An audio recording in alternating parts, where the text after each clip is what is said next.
Welcome to the How to Be Awesome at Your Job podcast, the show where brilliant professionals share how to sharpen the universal skills required to flourish at work. Enjoy more career fun, wins, meaning, and money with your host, Pete Makaitis.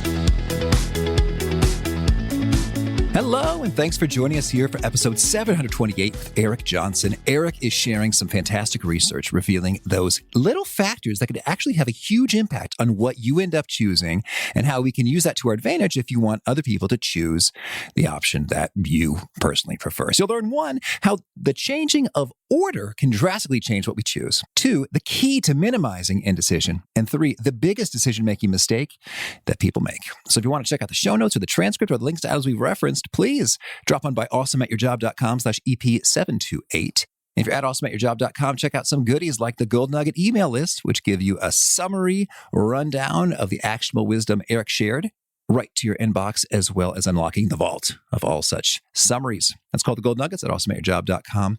Now, here is Eric's story. Eric J. Johnson is the Norman Eig Professor of Business and the Director of the Center for Decision Sciences at Columbia Business School. He has been the president of both the Society for Judgment and Decision Making and the Society for Neuroeconomics. He lives in New York City. Big thanks to Eric for sharing his wisdom with us, and big thanks to our sponsors. Check them out.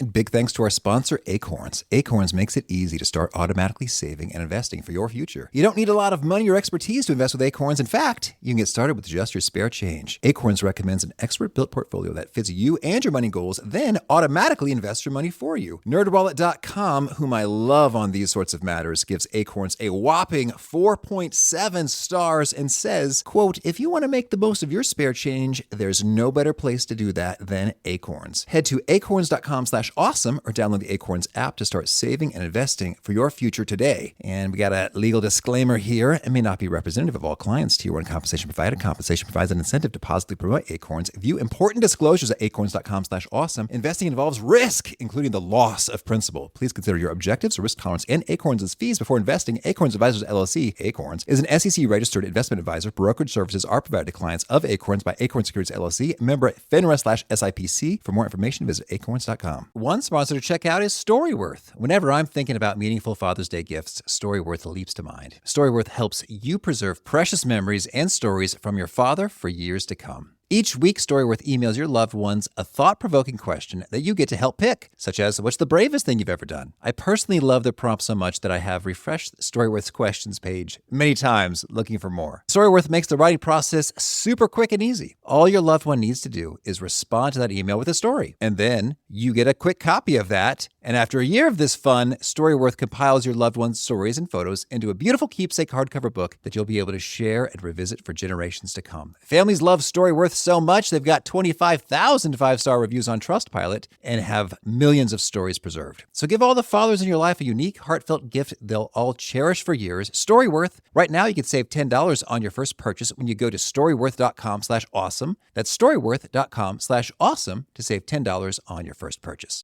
One sponsor to check out is Harvard Business Review. This brilliant magazine, published at hbr.org, is the leading destination for smart management thinking. Fun fact, HBR has been mentioned in 108 episodes of the show.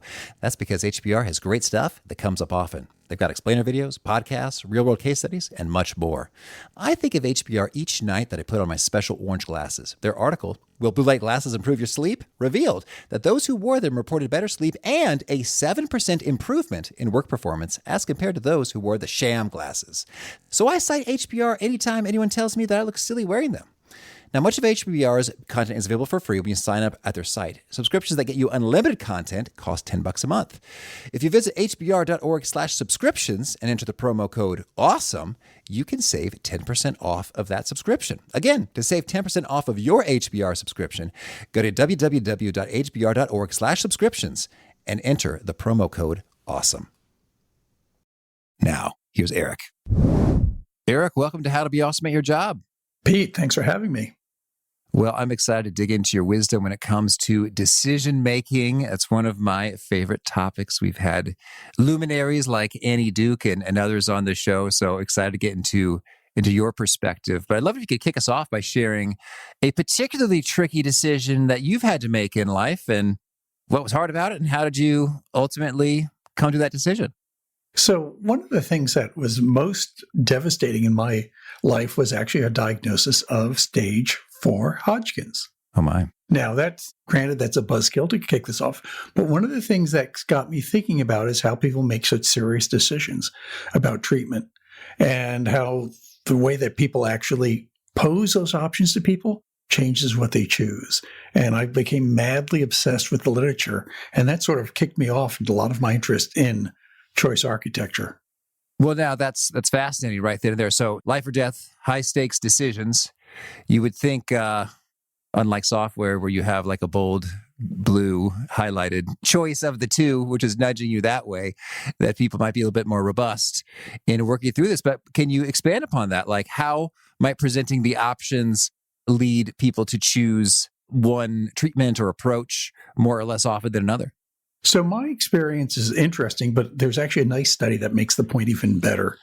And that is they were looking at actually patients who are at the end of their life. For some reason, this is going to be a depressing day today, but I'll try not to be. And they gave them the choice of 2 different kinds of end-of-life care, just pre-checked one box or the other. One is called comfort care. The other is called essentially extreme care. We'll do everything we can to keep you alive. In the other case, to just take care of your pain. And there was a 30% difference between people's choices. And the question is, why is that the case? And it's because that's not something we've thought a lot about. So you might think an important decision is something where, well, it doesn't matter how you ask the question. Well, this is an important decision we don't get to make very often, hopefully almost never. Yeah. And so lots of the decisions we make in life are things where we don't have a clear preference. And that's one of them. But some of them are pretty common. Like, what are you going to eat in a restaurant? You may have a rough idea. I don't like liver. But there are a lot of options out there, and you're trying to predict what you're going to like in a half hour when you've actually finished the meal. Wow. Yeah, that's powerful. And in some ways, and I guess the why behind it could be any number of things. It's like, well, I don't know, I guess if this is what's checked, that's what most people do. Like, I guess this is the standard or recommended go-to option if it's the one that's checked. Or maybe it's like this decision is so overwhelming and intimidating that it's kind of a relief that something's already been checked for me. So I'm just going to roll with it. We're speculating here, but like, what do you think is behind that? So you got 2 of the 3 things I think happens. One is basically it's easier to take the default. Okay, ease. Second thing is endorsement. It's as if the person who designed the menu chose something for you. So that must be the best thing. But there's something that's a lot more fundamental, which is we actually think about things differently depending upon how they're framed. So there's a great study I love, which actually gives people the choice between 70% lean hamburger or 30% fat hamburger. Now, you're smart. Your audience is smart. You realize that's the same thing. But yet people, when they have the word fat as a description, think about the hamburger differently. They think about clogging their arteries. They think about it being juicy. When it's lean, they think about protein and muscle mass. It's actually as if they're eating 2 different things, even though the label is the only thing that differs. When you ask people how much they'll pay, they pay different amounts. Or you ask people how good the burger tastes, they rate it differently.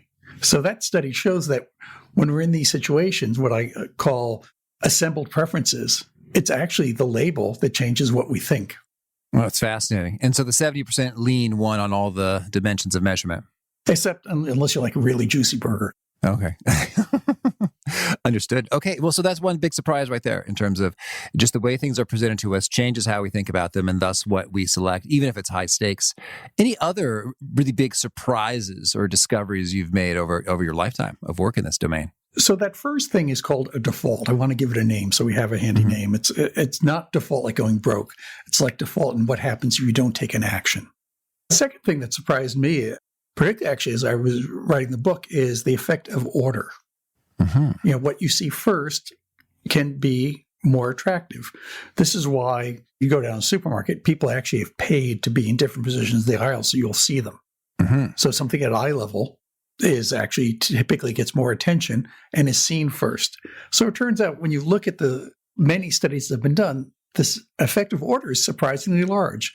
And first is where you want to be if you want to be chosen. Is that right? Well, almost most of the time, particularly if it's a place where the decision maker is in control. So they look at first, they look at second, and then they stop. So on lots of websites, for example, people only will look at one or two options, click on them to look at them more carefully. Mm-hmm. But let me give you the counterexample. Imagine you're, instead of going back to the same restaurant we had the menu at before, but now the waiter, it's a fancy place, is reading you the menu. Yeah. Now, are you going to just pick the first, or what else is going on there? Wait, it's so funny. That's only happened to me a few times, whatever that says about my dining choices. But I remember I feel like a little bit nervous, like, okay, all right, really got to strap in, listen, pay a lot of attention. And I'm thinking, I don't know if this is what most people do, but like, okay, I got to think. I've got to give something a judgment of like thumbs up or thumbs down. Like you're a finalist or you're out, like right away, or else I just can't even like process like 7 options given to me verbally. So I'm like, okay, don't even need to think about that one. Okay, don't even need to think about, oh, maybe prime rib, interesting. Remember that one. And so like I'm trying to hold finalists in my head. And then I usually have to ask them to repeat something. Like, what was the third one again? Right, exactly. So that's me, but I might be an anomaly. But you've gotten a great intuition for it, because what happens, of course, is what's the one that's not going to be clobbered by the next one? The last one. Right. And it turns out in those situations where the decision maker is losing control, last has a big advantage. One of my favorite studies of this is, you may or may not have seen it, but there's a famous song contest that's been held for over 50 years in Europe called the Eurovision Song Contest. Oh, right. And it turns out people have done studies. Last has a big advantage there because people remember it. Memory is like really important in both cases, still. But the tune in the head, and who knows what Estonia, sorry, any Estonian listeners. Hey, I'm Lithuanian, so pretty close. But who knows what Estonian did in the second song. You remember whoever was last. Yeah. So order, to go back to your question, is surprisingly important. Okay, thank you. Well, it sounds like we've maybe potentially answered this, but just to make it explicit, can you give us, what is the big idea, core thesis behind your book, The Elements of Choice? It sounds like we're hitting it. There's things like this that are impacting our choices, or how would you articulate the main idea? So there are 2 main ideas. The first one is how questions are posed make a difference. But the second one, that's probably most relevant to your listeners, is that you are a choice architect. You are a designer. You make the decisions whenever you present somebody with a choice, whether it be your spouse, someone who reports to you, someone you report to. Whenever you're presenting choices, you're actually a choice architect. You have control over many of these things, like what the default is or what the right order is. Mm-hmm. Okay. Well, so then let's give us some core principles then in terms of, if I have something, well, I guess first of all, this presupposes that you're offering people choices as opposed to saying, this is what we're doing now. Now, I guess you may or may not have the authority or the power, influence, sway relationship to just by fiat say, this is what's happening now. But maybe before we delve into the how do we present choices, I'd love to get your take on, under what circumstances is it optimal to present multiple choices versus just the, hey, I'd like to do this, or how about we do that? Well, it's interesting. You say it in a way that says, how about if we do that? And in your voice, there was a question mark. Mm-hmm. As if I could come back and say something else. An extreme would be by fiat. We are going to go and order this. Right. And that certainly saves lots of work and decision making, but people often feel like they have lost a lot of power or input. It can be demotivating. Yeah. So a slightly gentler version of that is, how many options do you give somebody? Mm-hmm. Do you give them one, which is your extreme case, in which case it's not really a choice, or do you give them 2 or 4 or 5? It's actually quite an interesting aspect of choice architecture. Well, yes. And so I guess I'm curious, what are the criteria or factors which might lead me to think, I'm going to go with a one choice or option versus a multiple choice or option? So how well do I know the person making the decision? If I know a lot about their tastes, I can cut down the number of things I show them. So let's get a menu. When I'm telling my wife what's on the menu, let's say I'm calling her and saying what's on the menu because she's running a few minutes late and wants me to order for her. Mm-hmm. If I know her taste, I can give 2 or 3. If it's somebody I don't know, I'm going to expand the number of options. Right. I'm going to try and figure out what options there that are different. So the more I know the person who's making a choice, assuming I'm trying to help them, the fewer options I can give them. That makes sense, certainly, as a principle. And so, okay. And then I'm thinking it just from like a general like influence mastery perspective. I'm thinking in the course of, let's just say, I want boss or collaborator or peer to come my way with something. And I guess there's a whole other set, we had Bob Cialdini on the show, who was awesome, of principles associated with being influential. But here it seems we're specifically zeroing in on, in a world where we're sharing multiple options and we would like them to pick the one we want them to pick. How do we do that? So I think we've covered two things already. One is defaults. Say, if you don't have anything else in mind, here is the default. Mm-hmm. So I'll give you an example of that turns out to be very handy in my life. I could say to somebody, we should get together for a meeting. What's good for you? That's giving them, in essence, unlimited, an infinite number of options. Yeah. Instead, I could say, look, 9:30 on Tuesday is good for me, but I'm flexible. Mm-hmm. Now, from my perspective, as the designer, as I call that person, I'm going to increase the probability that gets chosen and it's better for me. From the other person's perspective, it saves them a little bit of effort. Instead of having to go through their whole calendar, they can look first and start with that as a starting point. Mm-hmm. And so that's a way of that actually probably makes both the designer and the chooser, the person making the choice, better off. Mm-hmm. Yes, I like that. And then it's funny that I was just thinking about, I've had some conversations like with some sales type folk in which they're reaching out and they say, hey, would you like to meet at this time or that time? And I'm thinking, well, neither of those times because I don't want to meet with you at all. Any thoughts on, I don't know if you call that presumption, or there's a good possibility that they want none of your options? Like, I don't know, how does that come across? So let me step back one second. And the premise of the book is actually a little bit different than it would be if I was doing sales. And it is basically, you're trying to make the chooser make the choice that's in their best interest. Gotcha. In the world we're talking about, of course, that may not always overlap, but you probably want to get a time that doesn't get somebody you'd have to drive into work an hour early for the meeting. Sure. If you're an ethical salesperson, hopefully your solution really is worth their time and effort relative to the alternatives. And in fact, I'm an optimist, and I think they basically are trying to get the right product to you that will make you a repeat customer. Yeah, sure. I'm with you. But so default would be one. Mm-hmm. We've already talked about sorting. What would be first, second, third. And notice if it's a salesperson, that's actually getting closer to the place where it's a verbal list. So you have to be careful that the last is going to be something that's also remembered. You have to be careful in that decision as well. Right. So those would be two very concrete steps you could make in setting appointments. Oh, certainly. Well, and so then let's hear some of the others. We talked about the ideal number of options. So there's the one, or there's the infinite, and then there's some discrete numbers in between. How do we think about that? Well, I think the issue is basically, again, a lot of this is going to be think about the decision maker, how well you know them. But let me give you a sort of application that's not exactly how to be great, at least on your job per se. But there's a really nice example in dating sites. Dating sites differ in the number of options. They do. So let me ask you how you would do this. If you go to Tinder, the number is infinity. There's actually something called Tinder thumb from swiping too much. Now, on the other hand, there was a site called Coffee Meets Bagel that went started. Yes. I utilized that back in the day. It was very effective. Gave you one option originally, or a small number of options, right? And they were good. Now, the thing about the chooser thinks about those two things differently. In Coffee Meets Bagel, you would read the profile and go beyond the picture. Right. Because you have more time. You have more time and you're not screening. Yeah. On the other hand, with Tinder, you're looking at pictures, I suspect. Yeah. And then pictures get a big weight, and all the other things like personality get almost no weight.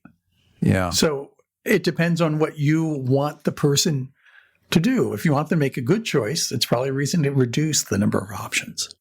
So if I gave them too many options, that can result in a poorer choice because they may be more shallow in their evaluation, kind of like a Tinder effect, versus if I give them a limited number of choices, like, hey, here's 3 really good options, as opposed to, well, there's 14 ththings we can do. And then they're like, well, I don't know, like that consulting firm seems to have a cool name, so I guess let's go with them. Versus, 3, okay, I can kind of get into a little bit of detail here and think through the pros and cons of this. That's right. Cool. All right. Well, so then 3, I said was kind of arbitrary, but do you have some thoughts on 2 versus 3 versus 4 versus 5? Well, one of the things that's very tempting to write a book like this to say 5 is the magic number. Mm-hmm. But imagine we're designing an airplane. Would I say 2 engines is always the right number of engines? No. No, it depends on the kind of plane it is. So rather than say 3, I want to give you the principles to think about, which is one thing is that you increase the number of options, people get more variety, Yeah. but they tend to get overloaded. Mm-hmm. So there are lots of cases where you want to give people variety, particularly if they don't know you well. Yeah. But I don't want to go like the New York City school system gives kids 769 different high schools they could choose between. Oh, boy. That's a bit too many. Yeah. Well, I'm thinking about my toddler. I give him 2 shirts generally to choose from, and that seems to work pretty well. What do you think? Toddlers and clothes. Well, as they get older, they may want a couple more. But notice you're doing something super important there, which is you're limiting the choice set to options you want. I assume you pick those 2 shirts. Yeah, right. It's cold outside, so I'd like a long sleeve situation. This one is cleaner than the other one. The dinosaurs. A friend of mine solved the problem of how to get their 3-year-old, so this might be useful, to bed by changing it from do you want to go to bed or not go to bed Mm-hmm. to do you want to find a bed or do you want to bounce into bed? Oh, yeah. I did that one. Yeah. No more fighting, but notice Uh-huh. control of the choice set is a lot of control there. And I think as a parent, you'd argue it's in both your and their best interest. That's excellent. Like, do you want to fly to the car like an airplane or hop to the car like a kangaroo? Yeah. It's just like, You've done this before. you probably can't get away with that with grown-up professionals. Should we pay them with a check or with Venmo? Right. But you could, for example, you limit, let's take a common that many of your listeners have, which is pension plans. How many pension plans you offer? Mm-hmm. Which ones? That's a real world example that I think is really important. And the funny thing is, for many of these things we're talking about, people aren't aware of their effects.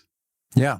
So the defaults, people have actually done studies where they say, okay, now you've made a choice. People see different defaults. They choose different things. And you say, did the default affect what you chose?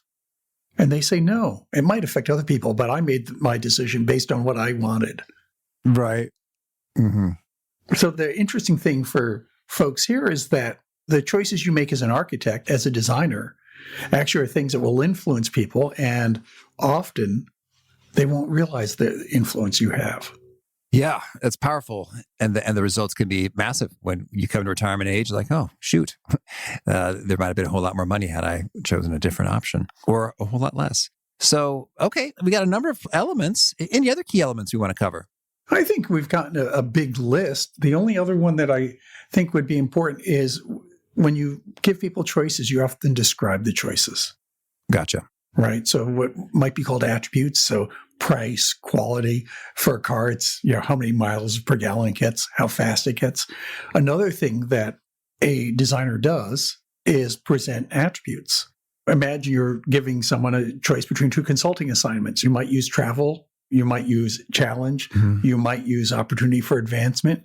You, as a designer, get to choose which attributes are first and what's presented. Yeah, that's true. So I know it's a long list, but these are all things that you, as a designer, have as tools. And we describe choices or attributes. Are there any best or worst practices there? Because I'm thinking about the overwhelm. I guess there's relevance. Like, I might not care about your liters of turbo, horsepower or whatever. Like numbers don't mean things to me. And maybe I should be better educated about vehicles. That's come up before, but I'm just not. So any pro tips on best and worst practices for great descriptions within the attributes? So I think one of the things that is a classic result is imagine calories. Now, if you're really concerned about your weight, you probably understand calories. Mm-hmm. But a very nice example is to convert that into the number of miles walking you would have to do to work off those calories. Oh, yeah. Gotcha. The general principle is making sure the attribute is in a concrete way that people understand. Mm-hmm. Yes. And I think that's great in terms of, I think of like computer things. In terms of like, I understand very, very much what the impact of a 1 terabyte versus a 2 terabyte drive is. And I just bought a 2 terabyte versus others like, oh, what's that even mean in terms of like movies or songs or pictures or whatnot? Because I often find myself, if I'm reading something and I'm just sort of out of my depth, I'm thinking about power tools or drills or impact drivers or something. They have a number. It's like, is that good? I hope it's probably not horrible if you're telling me about it. So certainly it has to be relevant and understandable. And I guess I'm also thinking about just sort of like how much is too much. Now I'm thinking about like sales landing pages on websites. And some of them can just go for dozens of pages. You're like, wow, are people reading that? And others are pretty darn quick in terms of header, subhead, a couple bullets. And then that's that. How do you think about how we make the decision for more versus less? The really interesting thing about your point is that people seem to be very sensitive to the initial cost of information. So if you land on a page that has an ugly font and it's hard to look at, even if the offer is attractive, you're likely to bail.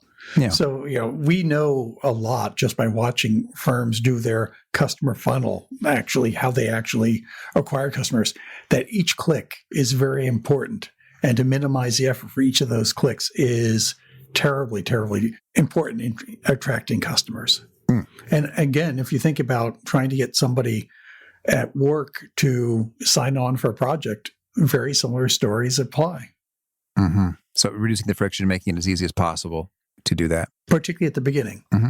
Okay.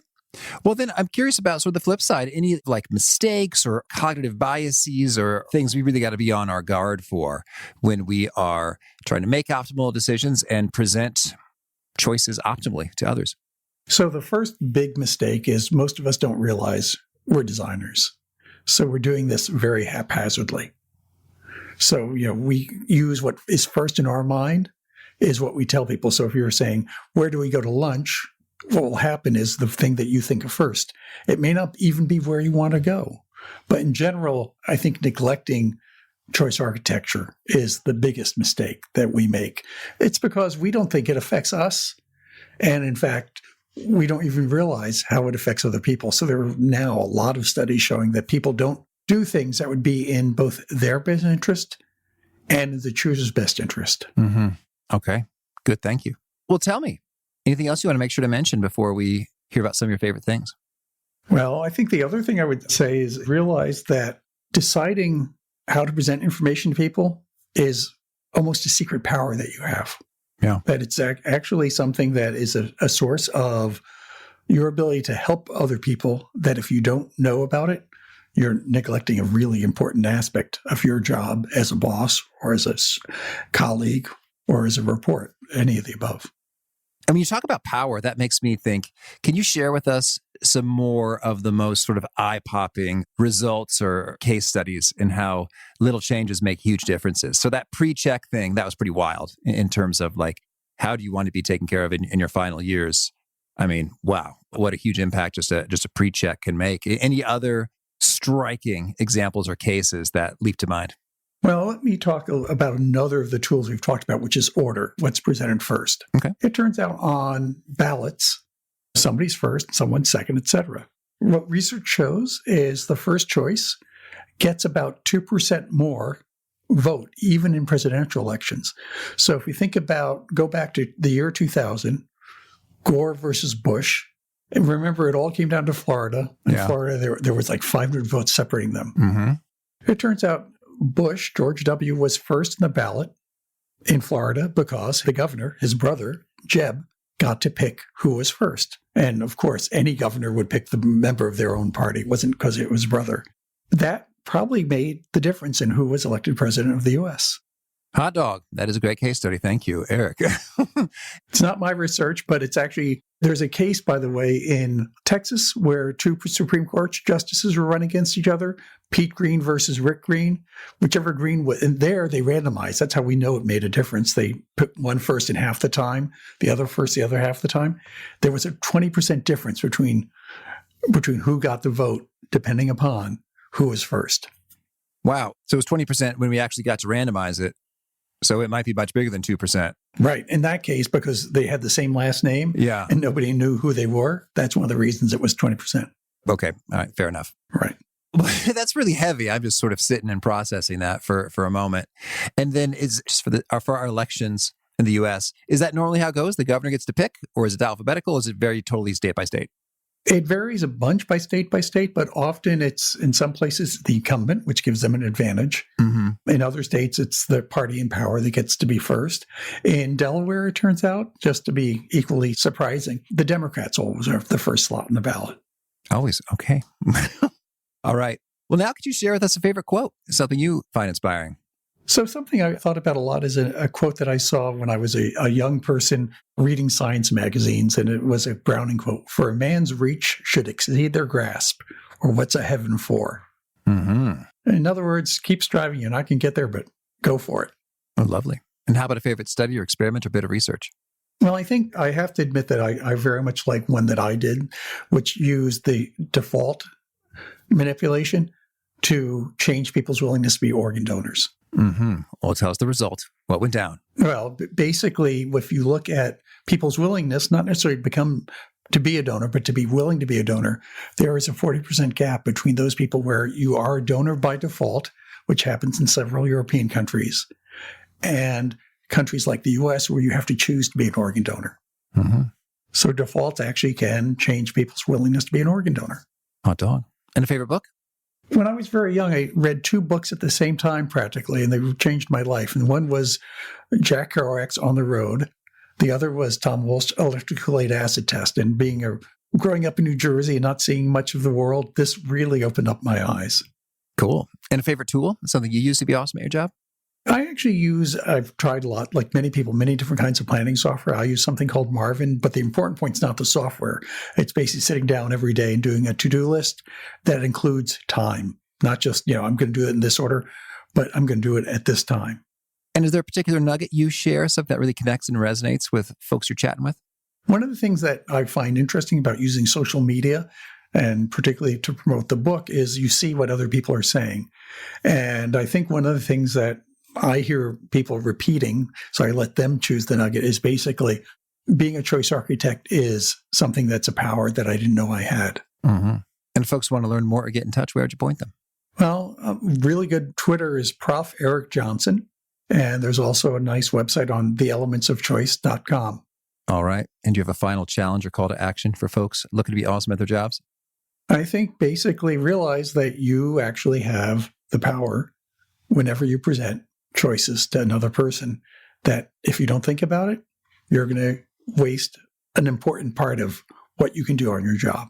All right. Eric, thank you. This has been a treat. I wish you much luck with all of the choices you make and present. Thank you very much. It's been a lot of fun, Pete. My mind is still blown by what Eric has said about voting and the top candidate placement getting 2% more votes across the board. And that is just so interesting implications for for democracy, and just get you thinking about, well, putting things first is one tool that could be helpful.